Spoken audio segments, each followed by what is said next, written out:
नमस्कार मित्रों, सत्य की विजय में आपका स्वागत है। मैं हूं विजय त्रिवेदी। राहुल गांधी जी जो कांग्रेस के नेता भी हैं और लोकसभा में विपक्ष के नेता, बहुत एग्रेसिव मूड में दिखाई देते हैं, आक्रामक मूड में दिखाई देते हैं, हमलावर मूड में दिखाई देते हैं और खास तौर से इलेक्शन कमीशन को लेकर उनकी नाराजगी, उनका गुस्सा बढ़ता जा रहा है। पिछले 15 दिन में लगातार एक के बाद एक करके उन्होंने 3 बार हमले बोले हैं इलेक्शन कमीशन पर और उनको भरोसा ही नहीं है। वो कह रहे हैं कि चुनाव आयोग का कोई अस्तित्व नहीं है, वो बीजेपी के इशारे पर काम कर रहा है, वोटों की चोरी कर रहा है, उसमें पहले हिसाब नहीं दिया, महाराष्ट्र के चुनावों का हिसाब नहीं दिया।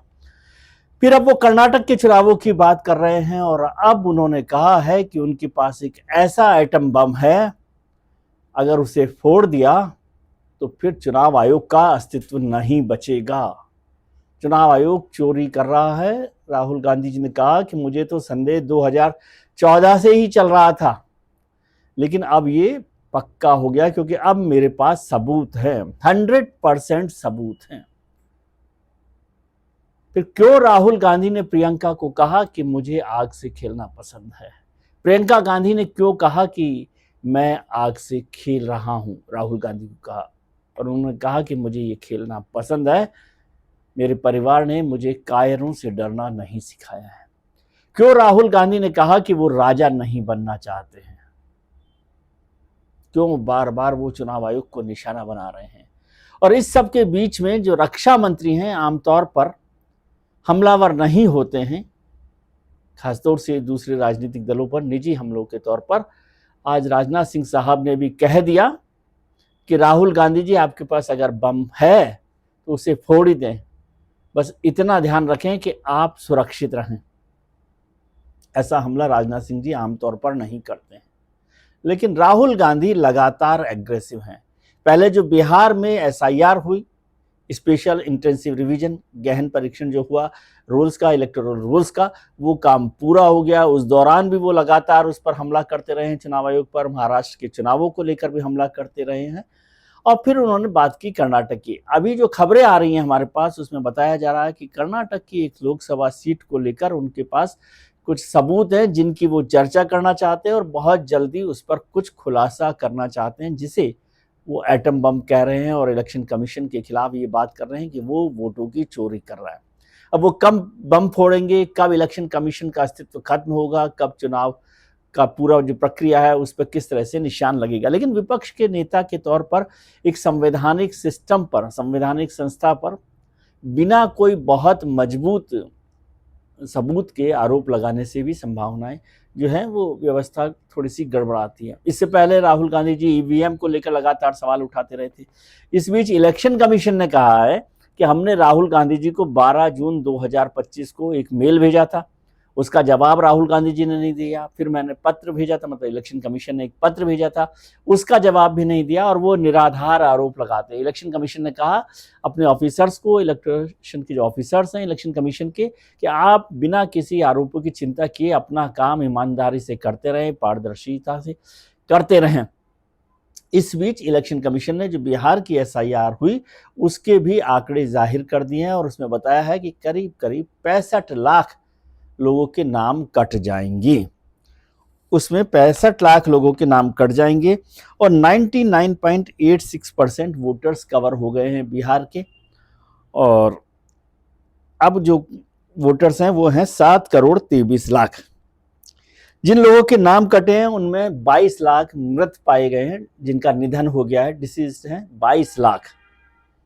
और 35 लाख ऐसे वोटर्स हैं जिनका स्थायी पता नहीं है और 7 लाख वोटर्स ऐसे हैं जिनके एक से ज्यादा जगह पर नाम थी और 1,20,000 वोटर्स के फॉर्म नहीं मिले। ये पूरा आंकड़ा अभी उन्होंने जारी कर दिया है और अब कहा है कि अभी 30 अगस्त तक आप उसमें अपने इलेक्टोरल रोल्स में यदि सुधार करवाना है, आपका नाम गड़बड़ है, आपका नाम नहीं आया है या कुछ नाम जोड़ने हैं या फिर कुछ नाम कटवाने हैं, तो उसके लिए आप इलेक्शन ऑफिसर से बात कर सकते हैं और 30 अगस्त तक का टाइम है और 30 सितंबर को फाइनल इलेक्टोरल रूल्स बिहार विधानसभा चुनावों के लिए जारी किए जाएंगे।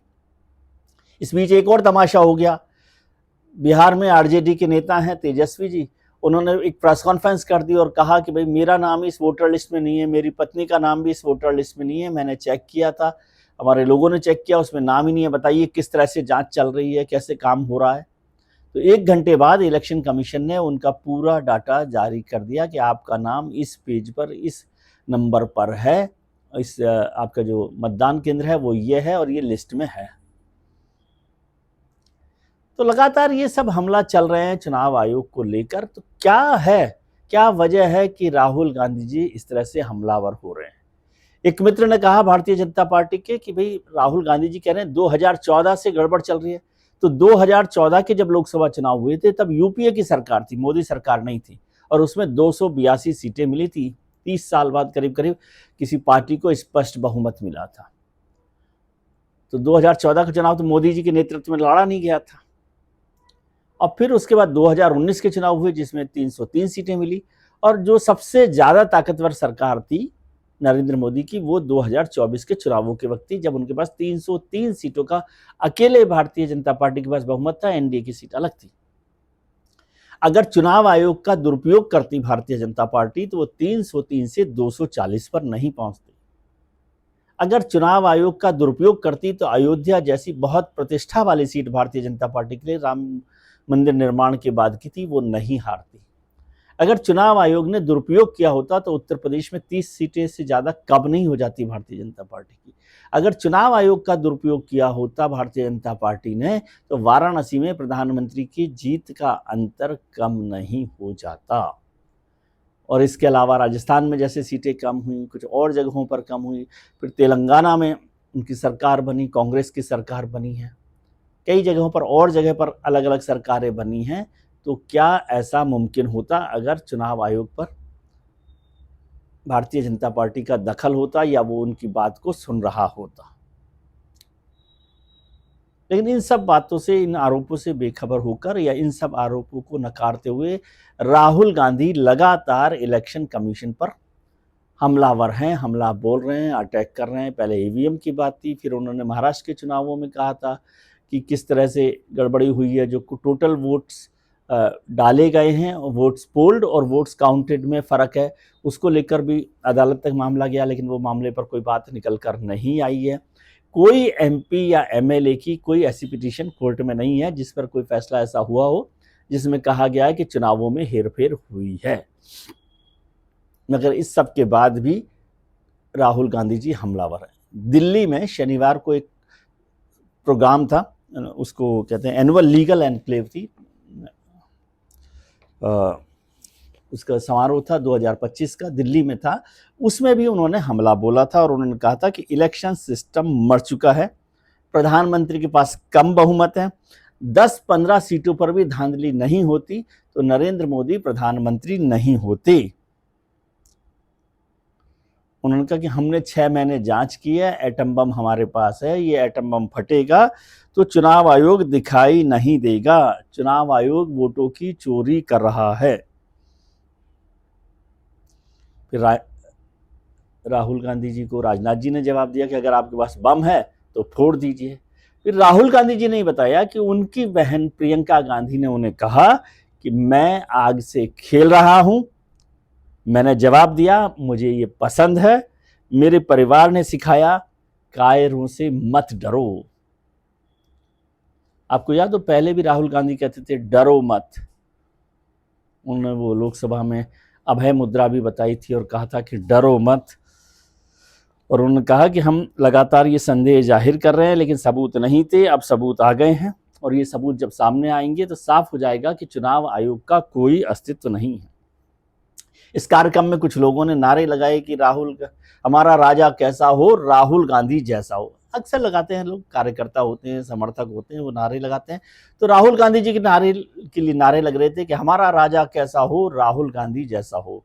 तो राहुल गांधी जी ने उन्हें टोकते हुए कहा कि मैं राजा नहीं हूं, राजा बनना भी नहीं चाहता हूं और मैं राजा के कॉन्सेप्ट के खिलाफ हूं।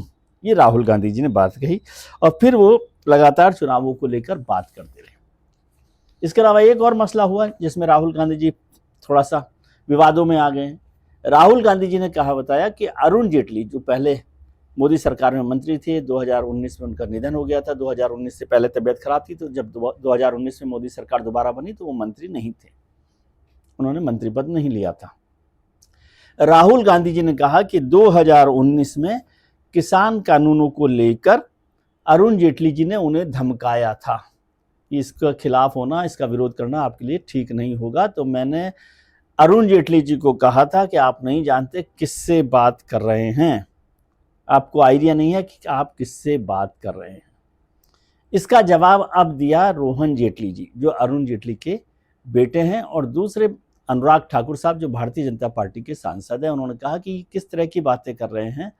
जो कृषि कानून है, पहली बात तो कि अरुण जेटली जी का निधन 24 अगस्त 2019 को हो गया था, वो मंत्री भी नहीं थे 2019 में, और 24 अगस्त 2019 को निधन हो गया था।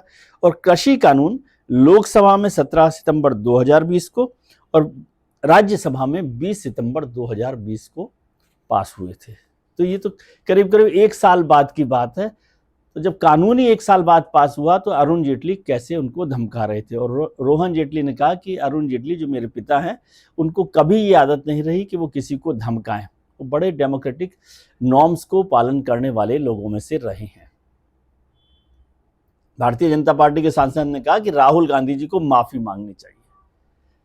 तो अब ये झगड़ा भी आगे बढ़ेगा। अभी संसद का सत्र चल रहा है, संसद के सत्र में भी इस पर चर्चा होगी। और कुछ लोगों ने कहा कि सोमवार को राहुल गांधी जी ये चुनाव आयोग के खिलाफ जो बम है वो फोड़ सकते हैं। तैयारी हो रही है कि बेंगलोर में इस बम को फोड़ा जाए। मैंने बताया आपको कि कर्नाटक की एक सीट को लेकर ये मसला है जिस पर लगातार कांग्रेस काम कर रही है और राहुल गांधी जी उसका इशारा कर रहे हैं। तो अब ये बम फूटेगा या फिस हो जाएगा, फुस होने वाला है, फूटने वाला है। चुनाव आयोग का क्या होगा, और चुनाव आयोग का नहीं हुआ तो राहुल गांधी पर भारतीय जनता पार्टी कैसे हमलावर होगी, ये सब एक्शन पैक जो है वो अगले हफ्ते होने वाला है।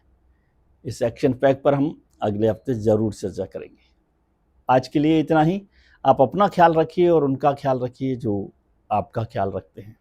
अपने मित्रों, परिजनों, रिश्तेदारों के साथ खुश रहिए, स्वस्थ रहिए, व्यस्त रहिए, मस्त रहिए। नमस्कार, प्रणाम, आभार।